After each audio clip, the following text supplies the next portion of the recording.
অ্যাসিস্টের পর পেলেন গোলের দেখা, স্বরূপে ফিরেছেন জাদুকর পাওলো দিবালা। রোমার জার্সিতে যেন দেখা মিলেছে ইউভেন্টাসের সেই গোল্ডেন বয় দিবালার।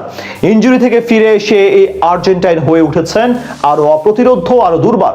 তাহলে কি ফিনালিসিমাতে লামিন ইয়ামালের স্পেনের বিপক্ষে মেসির সঙ্গে জোট বাঁধতে দেখা যাবে বাঁ পায়ের এই ফুটবল শিল্পীকে? রোমার জার্সিতে পাওলো দিবালার জাদুকরী গোল এবং তার জাতীয় দলের ফেরার সম্ভাবনা কতখানি, তাই নিয়ে বিস্তারিত এই রিপোর্টে।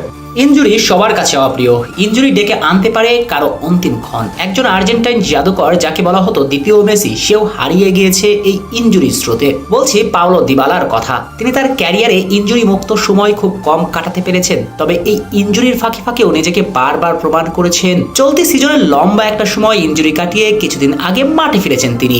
সর্বশেষ ইতালিয়ান সিরি আতে টরেন্টোর বিপক্ষে করেছেন গোল। শুধু গোলই নয়, মনে দাগ কেটে থাকার মতো এক গোল। আর তার এই গোলের মাঝে খুঁজে নিতে পারেন জুভেন্টাসের সেই গোল্ডেন বয় জাদুকর পাওলোকে। তুরিনদের জার্সিতে যে দিবালার মাঝে ভক্তরা খুঁজে পেত লিওনেল মেসির ছায়া, সেই দিবালাই যেন রোমার জার্সিতে আবির্ভূত হলেন। তাও এমন এক সময়ে যখন আর্জেন্টাইন কোচ লিওনেল স্ক্যালোনি দল গোছাচ্ছেন বিশ্বকাপের জন্য। যদিও সাম্প্রতিককালে সর্বশেষ আর্জেন্টাইন গণমাধ্যম ওয়াইসি স্পোর্টস এর প্রতিবেদনের তালিকায় থাকা সেরা 20 জনে নেই দিবালার নাম, তবে তার এই গোলের পর নিঃসন্দেহে নতুন করে আলোচনায় থাকবেন। অবশ্য শুধু গোল নয়, গোলের পাশাপাশি তার কাছ থেকে এসেছে একটা অ্যাসিস্টও, আর তার গোলের অ্যাসিস্টের কল্যাণেই 2 গোলের জয় পেয়েছে রোমা। তাই তো শুরুতেই যেমনটা বলছিলাম, এমন পারফরমেন্সের ফোয়ারা উড়িয়ে নিঃসন্দেহে নতুন করে আলোচনায় থাকবেন তিনি। আর দিবালার প্রত্যাবর্তনের মঞ্চটা হতে পারে মার্চের 27 তারিখে অনুষ্ঠিত হতে চলা কোপা চ্যাম্পিয়ন আর্জেন্টিনা ও ইউরো চ্যাম্পিয়ন স্পেনের মধ্যকার ম্যাচ ফিনালিসিমা দিয়ে।